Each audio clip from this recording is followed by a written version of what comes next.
In the raw, uncharted wilderness of early 19th century America, where civilization was a mere whisper carried on the wind, a man by the name of Hugh Glass etched his name into the annals of the Wild West. His life was a testament to the strength and tenacity of the human spirit, a relentless pursuit of survival against the most unforgiving elements. This is the story of Hugh Glass, a legend in his own time, whose tale of grit and vengeance has been burnished into the lore of the frontier. Born, as legend has it, in Pennsylvania around the year 1783 to Irish parents, the origins of Hugh Glass are shrouded in mystery and speculation. What is known starts with the whispers of his early days, tales that spun around campfires and found their way into the mouths of men who craved adventure as much as air. It was said that Glass's adventures began with a cruel twist of fate when he was captured by pirates off the Gulf Coast. Pirate's life isn't a life of fun and adventure. Forced to live a life at sea, he toiled under the flag of the infamous pirate Jean Lafitte. For 2 long years, Glass's world was the creak of timber, the slap of waves, and the harsh commands of his captors. Kill him already! In the swelling heat of a Texan summer, Hugh Glass, with his heart thundering, cast himself from the grip of the creaking ship into the tumultuous embrace of the ocean.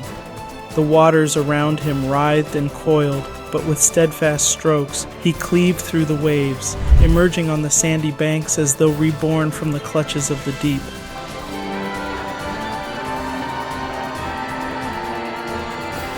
But liberty was fleeting. No sooner had he drawn his first free breaths than the silhouettes of Pawnee warriors materialized against the dimming sky, and Glass was ensnared once again. Bound alongside another escapee, their plight seemed dire. The other prisoner, resigned to his fate, was subjected to a chilling ritual by the Pawnee.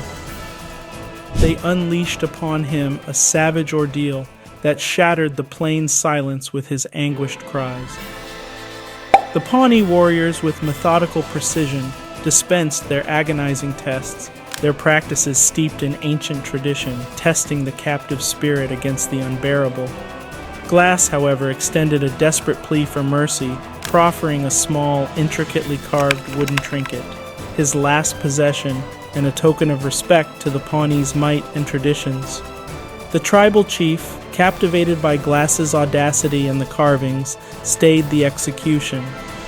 With this gesture, Glass's life was spared, and he was enfolded into the folds of the Pawnee, not as a guest, but as a peer, tasked to earn his place among them. I'm scared. In this harsh crucible, Glass forged into the community, adopting the language, customs, and the Pawnee's deep-rooted kinship with the earth. He became a warrior among them, their respect for him growing as he proved his mettle as a tenacious survivor. Glass's legend intertwined with the land, a testament to a man who was as wild and unyielding as the frontier itself. A legend that would endure, as enduring and vast as the Texas plains. Yet the true turning point in the life of Hugh Glass began in 1822 when he responded to an advertisement by William Henry Ashley, who sought 100 men to ascend the River Missouri as fur traders. This venture was to be a perilous journey into the heart of the unknown. Among the ranks of these so-called Ashley's 100 were men who would carve their own legacies into the West, men like Jedediah Smith and Jim Bridger. As the expedition ascended the Missouri River, they faced the raw beauty and the raw danger of the land in equal measure. One fateful day, they encountered a village of the Arikara tribe. The Arikara, or Ree as they were known, were a formidable presence, numbering over 2,500, and their village was an impressive fortress atop a hill. Initially, encounters were of commerce and curious exchange, but as a vicious storm pinned Ashley's group alongside the village, tensions escalated over traded horses and alleged misunderstandings. At the break of dawn, an unforeseen attack by the Arikara left 14 of Ashley's men dead and 11 wounded, including Hugh Glass. Amidst the chaos of bullets and arrows, Glass took a shot to the leg. The injured trapper watched as the horses they had traded for were gunned down, their lifeless bodies providing the only cover from the relentless Arikara barrage. The harrowing retreat was a frenzied scramble for survival, with men diving into boats or swimming frantically to evade being left to the wrath of the Ree. Recovering from his wounds, Glass was among those who, under the banner of Ashley, sought retribution. With assistance from the U.S. military and the Lakota Sioux, they struck back, burning the Arikara village to cinders. The aftermath saw the Arikara dispersed, their animosity towards fur traders seared into their collective memory. The Missouri River became a byword for danger. Ashley's company, adapting as frontiersmen must, pivoted their route overland towards the beckoning heights of the Rocky Mountains. The company split, with Glass in the group headed north to Fort Henry at the mouth of the Yellowstone River. Glass's role as a skilled hunter was pivotal, leading him often ahead of his fellow men to scout and hunt. It was on one of these forays that Glass stumbled upon a grizzly bear and her 2 cubs, an encounter that would become the fulcrum of his legend. The mother bear charged, and though Glass fought with every fiber of his being, the bear's strength was overwhelming. His body was left ravaged and torn, barely clinging to life. A few minutes later. When the rest of the group found him, they believed his last breaths were imminent. They patched him up as best they could, expecting him to slip away under the canopy of stars. But as dawn broke, Glass's chest still rose and fell, his spirit unyielded. For 2 more days they carried him on a makeshift stretcher, but their progress was agonizingly slow, and the group was vulnerable. Andrew Henry, leading the group, made a grim request. He needed volunteers to stay with Glass until he passed. John Fitzgerald, a trapper of ill repute, and young Jim Bridger, only 19 but already a mountain of a man, were offered extra pay to fulfill this grim vigil. Days turned into a week, and the predators circled, drawn by the scent of death. Fitzgerald grew restless, arguing that Glass was as good as dead and that they were risking their lives. Despite Bridger's misgivings, Fitzgerald decided they would abandon Glass, taking his rifle, knife, and the equipment they claimed would be of no use to a dead man. Dead men tell no tales. Hugh Glass, however, was not a man to surrender his breath so easily. When he awoke to abandonment, an inferno of betrayal fueled his broken body.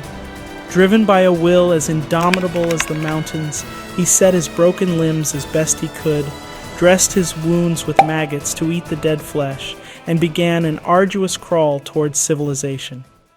His journey would become a staggering testament to human endurance, a 200-mile odyssey across a treacherous landscape that would take him to the edge of death and back. Glass's ordeal was not just a testament to his own endurance, but a harrowing saga of human resilience that few could imagine, let alone survive. For 6 grueling weeks, he crawled and limped across the harsh, untamed wilderness, driven by the singular thought of retribution against the men who had left him to die. Each day presented its own fresh hell, a constant battle against hunger, the elements, and predators, both animal and human. Glass's diet was whatever he could grasp or catch: wild berries, roots, and the occasional snake or rodent. The once mighty hunter was reduced to scavenging like a beast, his eyes always on the horizon, his mind fixated on the next water source or the possibility of shelter. Rivers he encountered were both saviors and tormentors. They quenched his thirst, but also presented perilous barriers. In one instance, he crafted a rudimentary raft from a fallen tree to float across a particularly wide expanse of water, each stroke a study in agony as his mauled body screamed for respite. Encounters with Native American tribes during his journey were a dice roll between death and aid. In one notable instance, a band of Sioux discovered him. Rather than ending his life, they offered Glass a kind of rough sanctuary, dressing his wounds and pointing him toward the nearest settlement. As the landscape morphed from river valleys to mountain foothills, Hugh Glass's strength slowly returned. His crawl became a hobble, his hobble a limping walk.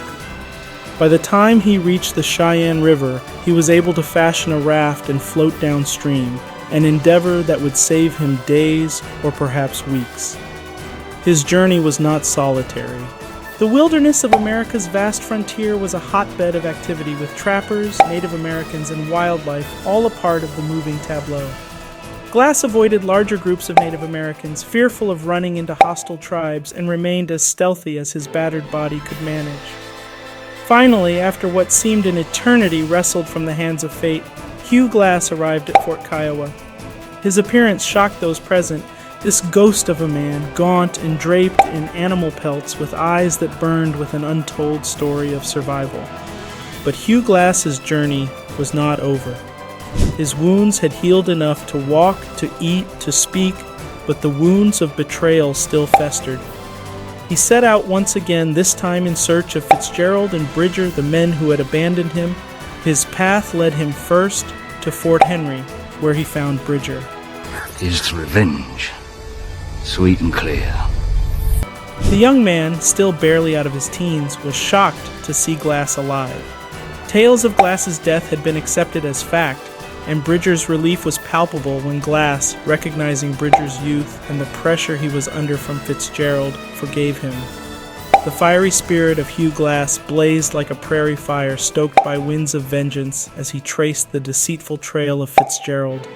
With every step toward Fort Atkinson, Nebraska, the thrum of retribution beat in Glass's veins, his mind singularly seized by the thought of reclaiming what was unlawfully taken from him, his prized rifle, an extension of his very soul and a key comrade in his epic struggle for survival. Upon reaching the bastion of Fort Atkinson, Glass's simmering fury met the cold wall of military law. Fitzgerald, the embodiment of betrayal, had shrewdly donned the Army's blue, an ironic shield against the wild justice of the frontier. Can't touch me! Glass, with the relentless force of a storm upon the plains, demanded reparation for his suffering, for the theft of his rifle was not merely a crime against property, but an assault on his very being. Yet the law of the land, rigid and unyielding, recognized Fitzgerald not as the villain in Glass's tale, but as a soldier under its aegis, a man transformed from a thief to government property. The Army's edict was as clear as the prairie sky: bring harm to Fitzgerald, and Glass would find himself ensnared by the hangman's noose, his own life forfeit to the strict tenets of military order. Despite the tempest of his wrath, Glass was no fool. His ordeal had honed not just his body, but his wits. The commanders at Fort Atkinson, impervious to the heat of frontier justice, would not surrender Fitzgerald to a civilian's vendetta. Yet through a grudging compromise, the fire within Glass found solace as his hands once again embraced the familiar contours of his stolen rifle, recovered, if not avenged. The rifle's return quenched the immediate flames of Glass's anger, yet it could not extinguish the embers that would long smolder within him. Though barred from exacting the full measure of his vengeance, Glass stood, a man still breathing, still burning with life, a testament to his indomitable will, a will that not even the Army could snuff out. The final chapter of Hugh Glass's odyssey did not end with vengeance, but with the reclaiming of his identity and possessions. He returned to the frontier, to the rivers and mountains that had been the stage for his unimaginable journey, to continue his life as a trapper. His story, embellished and passed down through generations, would become the stuff of frontier mythology, a symbol of the indomitable will to survive and the harsh beauty of the American West. In the untamed saga of Hugh Glass, truth and myth entwine like the twisted roots of the ancient cottonwoods that stand sentinel over the wild frontier. His indomitable spirit, a force as raw and visceral as the untamed American wilderness itself, has traversed the expanse of time, echoing through the ages long after his death, a death as fierce and mysterious as his life. The year was 1833, when fate, with its ever-cruel hand, decreed the closing of his earthly tale near the serpentine flow of the Yellowstone River. It was there, amidst the whispering grasses of the vast plains, that the Arikara, warriors of the land, dealt the final, fatal blow to the man whose legend was as rugged and enduring as the rocky spires that pierced the skies of Montana. They say the Arikara, a tribe once allies, then enemies, brought down the mountain of a man that Glass had become, rendering his flesh to the land, an offering to the very wilderness that had both cradled and cursed him. It was a death befitting the man, a death that came with the brutal grace of an arrow's flight, the silent steel of a predator in the dusk, a testament to the savage beauty of the world he had battled and embraced. Hugh Glass, a man who had clawed his way back from the grip of death, defying the brutal assault by a grizzly and the betrayal of men he had considered brothers, met his end not in quiet repose, but in the throes of conflict, with the earth as his witness and the open sky as his shroud. His blood seeped into the very soil he had roamed, his breath stolen by the wind that howled across the high plains, his essence free to roam the boundless wilderness. As the tale of his demise spread, it carried with it the weight of his survival, the gruesome trials he had endured, and the unfathomable resilience of his soul.